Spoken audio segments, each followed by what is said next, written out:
جو تراویح میں قرآن پاک مکمل کیا ہے ان کی گلپوشی فرما رہے ہیں۔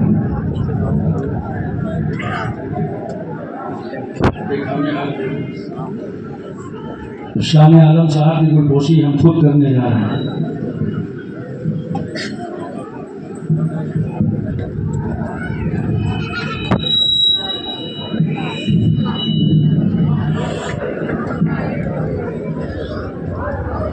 نحمده ونصلي على رسوله الكريم اما بعد فاعوذ بالله من الشيطان الرجيم بسم الله الرحمن الرحيم انا نحن نزلنا الذكر وانا له لحافظون صدق الله مولانا العظيم وصدق رسوله النبي الكريم ونحن على ذلك لمن الشاهدين والشاكرين والحمد لله رب العالمين۔ معزز حاضرین کرام، السلام علیکم ورحمۃ اللہ وبرکاتہ۔ بارگاہ رسالت مآب صلی اللہ علیہ وسلم میں ہدیہ درود پیش کریں۔ اللہم صلی علی سیدنا مولانا محمد وعلی آل سیدنا مولانا محمد وبارک وسلم صلاۃ و سلام علیک یا رسول اللہ۔ ایک بار اور پڑھ لیجیے محبت سے، اللہ رب محمد صلی اللہ علیہ وسلم نان عباد محمد صلی اللہ علیہ وسلم صلاۃ و سلام علیک یا رسول اللہ۔ ایک بار پوری توجہ مدینہ طیبہ میں اور محبت سے نبی اور آل نبی کی بارگاہ میں صلی اللہ علی النبی الامی وعلیہ صلی اللہ علیہ وسلم صلاۃ و سلام علیہ یا رسول اللہ۔ محترم حضرات، جیسا کہ آپ سب جانتے ہیں کہ یہ 3 رمضان المبارک اور چوتھی تراویح مرحوم مقبول عالی جناب مہتاب عالم صاحب اپنی زندگی میں ہمیشہ یہ اہتمام کرتے تھے۔ ان کے انتقال کے بعد سب سے پہلے تو دعا کر لیجیے اللہ تعالیٰ ان کی مغفرت فرمائے اور ان کے گناہوں کو بخش دے، درجوں کو بلند فرمائے۔ انہوں نے یہ پوری ذمہ داری اپنے تمام حالات معاملات کی اپنے بیٹے شان مہتاب پر ڈالی اور الحمدللہ بہت کم عمری سے انہوں نے نبھانا شروع کیا۔ آج یہ کام مکمل انجام دے رہے ہیں۔ اللہ تعالیٰ ان کے بازوؤں میں اور طاقت عطا فرمائے، دل میں اور حوصلہ پیدا فرمائے اور ہر باپ کو اسی طرح فرما بردار بیٹا عطا فرمائے۔ حضرات، 4 مصرے حاضر ہیں، ٹائم اس میں زیادہ نہیں رہتا، آپ لوگ تو 4 دن سے ٹائم زیادہ دے رہے ہیں، کچھ کام کی بات سن لیجئے۔ 4 مصرے حاضر ہیں۔ حسن اخلاق کی انمول نشانی دے دو، حسن اخلاق کی انمول نشانی دے دو، غم کے ٹھہرے ہوئے موجوں کو روانی دے دو۔ تم حسینی ہو تو احسان کے مشکیزے سے، تم حسینی ہو تو احسان کے مشکیزے سے، کوئی دشمن بھی اگر مانگے تو پانی دے دو۔ حضرات، آج آپ سب یہاں حاضر ہیں کیونکہ آپ نے ایک قرآن مکمل کر لیا ہے۔ یاد رکھیے، رمضان شریف میں ایک قرآن کا مکمل کرنا یہ افضل ہے۔ آج آپ کا قرآن ختم ہوا ہے، تراویح ختم نہیں ہوئی، لہذا یہ مطلب نہیں کہ کل سے آپ تراویح سننا بند کر دیں، نہیں، اپنے اپنے محلے کی مسجدوں میں 20 رکعت تراویح سنت موقعہ ہے، اس کو ضرور ادا کریں۔ اور اگر کہیں چلے گئے ہیں، فرصت نہیں ملی ہے، مسجد نہیں آ سکے، تو آپ اپنے گھر میں بھی 20 رکعت تراویح ادا کر سکتے ہیں۔ اور سنت موقعہ کا چھوڑنے والا گنہگار ہوتا ہے۔ بہت سارے لوگ کل سے کہیں گے ہماری تو تراویح ختم ہو گئی۔ بھیا، تراویح چاند دیکھ کے شروع ہوتی ہے اور چاند دیکھ کے ختم ہوتی ہے۔ آج آپ کا ایک قرآن مکمل ہوا ہے، تراویح ختم نہیں ہوئی ہے، 20 رکعت آپ کے لیے سنت موقعہ ہے، اس کو ضرور پڑھیے گا۔ اب آپ ختم قرآن کی تقریب میں بیٹھے ہوئے ہیں، حافظ صاحب کے سینے کو سلام، جنہوں نے الحمدللہ پورا قرآن پاک آپ کو سنایا اور آپ نے محبت سے سنا۔ اللہ تعالیٰ ان کے سنانے کو اور آپ حضرات کے سننے کو اپنی بارگاہ میں قبول فرمائے۔ اب یہاں صرف آپ اس لیے بیٹھے ہیں، جن کو جلدی تھی وہ کھیر کی بھڑیا لے کے گئے، اور جن کو یہ تھا کہ نہیں دعا میں بھی شریک ہو جائیں، دیکھیے وہ کھڑے بھی ہیں، بیٹھے بھی ہیں اور دعا میں شریک ہونا چاہتے ہیں۔ دعا، سوال یہ ہے، آپ سے پوچھتا ہوں، دعا سنتا کون؟ بتائیے، اتنا آسان سوال کوئی پوچھے گا؟ اللہ سنتا ہے۔ زور سے بولو، اللہ سنتا ہے۔ اور سنتا کہاں سے ہے؟ ہر جگہ سے سنتا ہے۔ جہاں سے اس کو پکارو